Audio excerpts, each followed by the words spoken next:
సుమన్ టీవీలో మీ business promotions కోసం ఈ కింది నెంబర్ను సంప్రదించగలరు.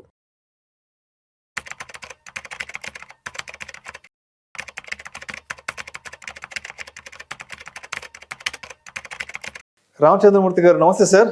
నమస్తే విష్ణు గారు. Welcome to Suman TV and welcome to Vishnu talks. Thank you sir.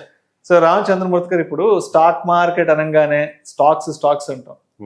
ఆ స్టాక్స్ ఏంటంటే దాంట్లో మళ్ళీ ఏదో లార్జ్ క్యాప్ స్టాక్స్ అంటారు, మిడ్ క్యాప్ స్టాక్స్ అంటారు, స్మాల్ క్యాప్ స్టాక్స్ అంటారు. అంటే ఈ టెర్మినాలజీ అనేది మార్కెట్లో ఉన్న వాళ్ళకి, ఆల్రెడీ ఎగ్జిస్టింగ్లో ఉన్న వాళ్ళకి ఈ టెర్మినాలజీ అర్థమవుతుంది. దాన్ని బట్టి ఏ స్టాక్ ఏ కేటగిరీ అనే సంగతి అర్థమవుతుంది కదా. బట్ ఒక బేసిక్ లెవెల్లో ఉన్న వాళ్ళకి, మార్కెట్లోకి కొత్తగా అడుగు పెట్టాలి అనుకున్న వాళ్ళకి అసలు ఈ స్టాక్స్ అనేవి ఎన్ని రకాలు, దేన్ని ఎలా అర్థం చేసుకోవాలో మన ఆడియన్స్కి ఒకసారి క్లియర్గా చెప్పగలరు? డెఫినెట్గా సార్. యాక్చువల్గా మనం స్టాక్స్ కొంత ఐడియా ఉంది, కానీ అసలు స్టాక్ మార్కెట్లో ఉన్న కంపెనీలని 12 రకాలుగా విభజించవచ్చు. 12 రకాలుగా విభజించారు. ఒకటి స్పెక్యులేటివ్ స్టాక్స్.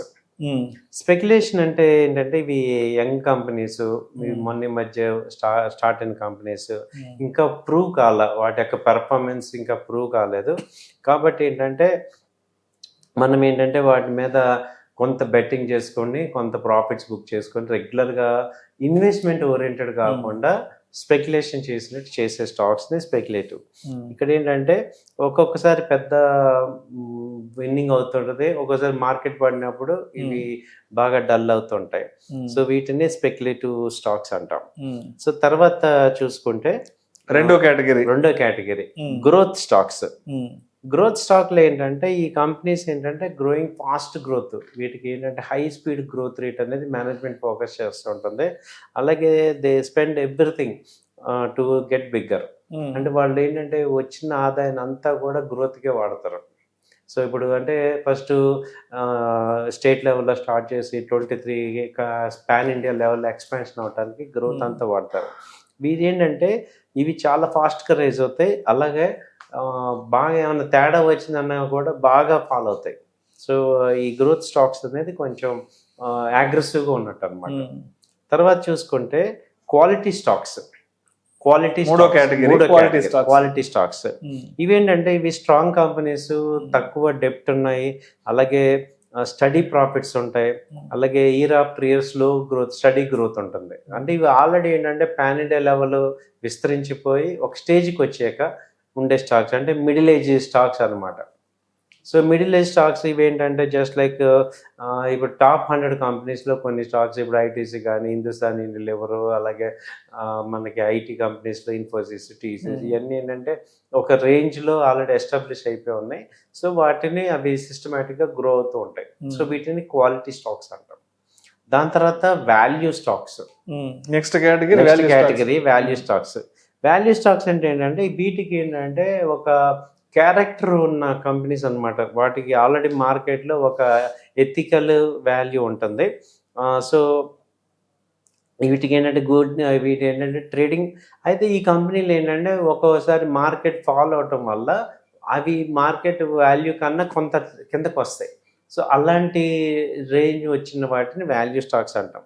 అంటే క్వాలిటీ కంపెనీస్ అవి ఏంటంటే వాటి యొక్క ఒరిజినల్ ప్రైస్ కన్నా తక్కువ ఉంటాయి. వాటిని ఏంటంటే పిఈ వాల్యూ తగ్గితే క్వాలిటీ స్టాక్స్ అంటాం. సో వాటిలో వాల్యూ స్టాక్స్లో ఏంటంటే మంచిగా ఇన్వెస్ట్ చేయొచ్చు అనమాట. సో వాల్యూ స్టాక్స్ కంపెనీస్లో ఇన్వెస్ట్ చేయడం వల్ల మంచి ప్రాఫిట్స్ వర్కౌట్ అవుతాయి. తర్వాత category turn around stocks. Next category. ఇప్పుడు ఏంటంటే ఒక్కోసారి ఇవి ఏంటంటే బాగా హార్డ్ టైంలో బాగా డౌన్ అయిపోయి కంపెనీ ప్రాబ్లం వచ్చి వాటిల్లో మేనేజ్మెంట్ ఫిలాసఫీ కానీ లేకపోతే రూల్స్ ఫాలో అవ్వకపోవటం వల్ల బాగా హిట్ అయిపోయి ఆ తర్వాత అవి తప్పును సరి చేసుకొని రికవరీ అయ్యే స్టాక్స్ని టర్న్ అరౌండ్. వీటిల్లో ఏంటంటే ఇది కనుక తిరిగిందంటే మంచిగా ప్రాఫిట్స్ అనేది వస్తాయి అన్నమాట. బిగ్గెస్ట్ రిబౌండ్ అయితే మంచి ప్రాఫిట్స్ వర్కౌట్ అవుతాయి టర్న్ అరౌండ్. తర్వాత dividend stocks. Next category dividend stocks. ఇవేంటంటే కంప్లీట్ గా ఇవన్నీ మెచ్యూర్ కంపెనీస్, ఇంకా వాటికి ఎక్స్పాన్షన్ అయ్యే స్కోప్ లేదు. అప్పుడు ఏం చేస్తాయంటే అవి ప్రాఫిట్స్ ని రిటైన్ చేయకుండా డివిడెండ్ ఇస్తూ ఉంటాయి, ప్రాఫిట్ షేర్ చేస్తాయి అనమాట. సో వాటిని డివిడెంట్ స్టాక్స్. అంటే ఎవరైతే రెగ్యులర్గా కొంత అమౌంట్ ఎవ్రీ క్వార్టర్ రావాలనుకున్న వాళ్ళందరూ కూడా ఈ డివిడెండ్ స్టాక్స్ పెట్టుకోవచ్చు అనమాట. Like regular all quality stocks అన్ని కూడా డివిడెండ్స్ ఇస్తూ ఉంటారు అనమాట. అంటే ఇక వాళ్ళకి ఏంటంటే సాచురేషన్ లెవెల్ వెళ్ళిపోయాయి, మెచ్యూరిటీ లెవెల్ వెళ్ళిపోయి వాటికి ఇంకా ఇక ఈ ఎక్స్పాన్షన్కి స్కోప్ లేకపోవడం వల్ల ఆ ప్రాఫిట్స్ అన్ని రిటైన్ చేస్తుంటాయి, వాటిని డివిడెండ్ స్టాక్ అంటారు. తర్వాత డిఫెన్సివ్ స్టాక్స్. డిఫెన్సివ్ ఇది ఎక్కువ వినిపిస్తుంది. డిఫెన్సివ్ ఒకసారి క్లియర్ గా చెప్పండి డిఫెన్సివ్ గురించి. ఈ సెక్టర్ ఏంటంటే ఈ స్టాక్స్ ఏంటంటే మార్కెట్ ఫాలో అవుతున్నా కానీ ఇవి ఫాలో అవ్వవు, అందుకే defensive defensive sectors. Market follow అవుతున్నా కానీ ఇది ఫాలో అవుతుంది అనమాట. సో ఈ డిఫెన్సివ్ సెక్టర్స్ లో ఏమవుతాయంటే డిఫెన్స్ అంటే ఆ డిఫెన్స్ కాదు, డిఫెన్సివ్ స్టాక్స్. చాలా మంది అక్కడే కన్ఫ్యూజ్ అంటారు. డిఫెన్స్ సెక్టర్ కాదు, డిఫెన్స్ సెక్టర్ కాదు, డిఫెన్సివ్ స్టాక్స్. ఇవి ఏంటంటే ఇవి మార్కెట్ ఫాలో అవుతున్నా ఇవి స్టడీగా ఉంటాయి. మెయిన్ ఏంటంటే ఎఫ్ఎంసీజీ స్టాక్స్ అన్నమాట. ఎఫ్ఎంసీజీ కానీ ఈ స్టాక్స్ డిఫెన్సివ్ స్టాక్స్ అంటాం. తర్వాత వచ్చి అంటే ఇప్పుడు ఎగ్జాంపుల్ మనకి ఐటీసీ కానీ హిందుస్థానీ ఇవన్నీ ఎఫ్ఎంసీజీ స్టాక్స్ మేజర్ గా.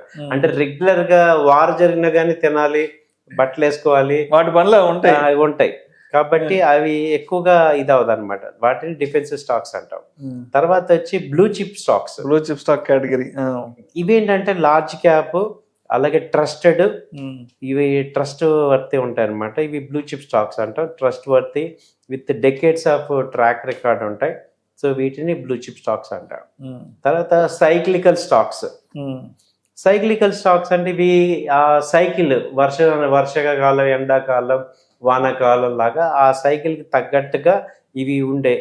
సో గుడ్ టైమ్స్ లో ఏమో బాగా పెరుగుతుంటాయి, బ్యాడ్ టైమ్స్ లో అయితే బాగా తగ్గుతుంటాయి. ఇప్పుడు సపోజ్ మనకి ఉలెన్ స్వెటర్స్ ఉన్నాయనుకోండి, సపోజ్ శీతాకాలంలో వాటికి బిజీ ఉంటుంది, ఎండాకాలంలో వాటికి సేల్ ఉండదు. సీజనల్ స్టాక్స్ అంటే సైక్లికల్ స్టాక్. అలాగే స్మాల్ క్యాప్ స్టాక్స్. ఇవేంటంటే స్మాలెస్ట్ కంపెనీస్ అనమాట. స్మాల్ క్యాప్ కంపెనీస్ అంటే ఒక బిలో 100 అలా ఉన్న కంపెనీ అప్పుడే స్టార్ట్ అవుతుంటాయి. వాటి ఏమంటాయంటే మార్కెట్ బాగా ఉన్నప్పుడు ఇవి మంచి గ్రోత్ ఇస్తాయి, మార్కెట్ డౌన్ అయినప్పుడు కూడా ఇవి బాగా బీటింగ్ అయిపోతాయి అన్నమాట. తర్వాత large cap stocks. Large cap అంటే మనకి already proved companies, top 100 companies ని లార్జ్ క్యాప్ స్టాక్స్. ఇప్పుడు ఎగ్జాంపుల్ గా మనకి టాటా, రిలయన్స్ ఇవన్నీ ఇంకా లార్జ్ క్యాప్ ఎగ్జాంపుల్. తర్వాత mid cap stocks. Mid cap అంటే టాప్ 100 నుంచి 250 వరకు ఉన్న కంపెనీస్ ని మిడ్ క్యాప్ అంటాం. అంటే ఆ సెక్టర్ లో సెకండ్ లెవెల్, థర్డ్ లెవెల్ లో ఉన్న కంపెనీస్ ని మిడ్ క్యాప్ స్టాక్స్ అంటాం. ఆ తర్వాత ఇవి టోటల్ గా ఈ రకంగా స్టాక్ మార్కెట్ లో ఉన్న కంపెనీస్ ని ఇలా మనం అర్థం 12 రకాలుగా విడదీశారు. సో అలాంటి కంపెనీస్ అన్నమాట ఇవి. దీన్ని బట్టి మీరు ఇక్కడ చేసుకోవచ్చు. సో మొత్తానికి స్టాక్ మార్కెట్ లో రాణించాలి, స్టాక్ మార్కెట్ లో ఏదో అంటారు కదా చక్రం తిప్పాలి అంటే అసలు ఒక ఇనీషియల్ గా మార్కెట్ లోకి వచ్చేటప్పుడు అసలు ఇక్కడ ఎన్ని రకాల స్టాక్స్ ఉంటాయి ఏంటనేది ఫస్ట్ ఆ సబ్జెక్ట్, ఆ కంటెంట్ మనం అర్థం చేసుకుంటే దాన్ని బట్టి మన ఇన్వెస్ట్మెంట్స్ అని ప్లాన్ చేసుకోవాలి. దాని తర్వాత రిటర్న్స్ అనేవి మనకు లాంగ్ రన్ లో వస్తుంటాయి అంటారు. Right sir. Thank you sir. Thank you so much Ramachandramurthy గారు. ఒక బిగినర్ లెవెల్లో మన ఆడియన్స్ కి మంచి కంటెంట్ షేర్ చేశారు. థ్యాంక్ యూ సో మచ్ అండి. థ్యాంక్ యూ అండి.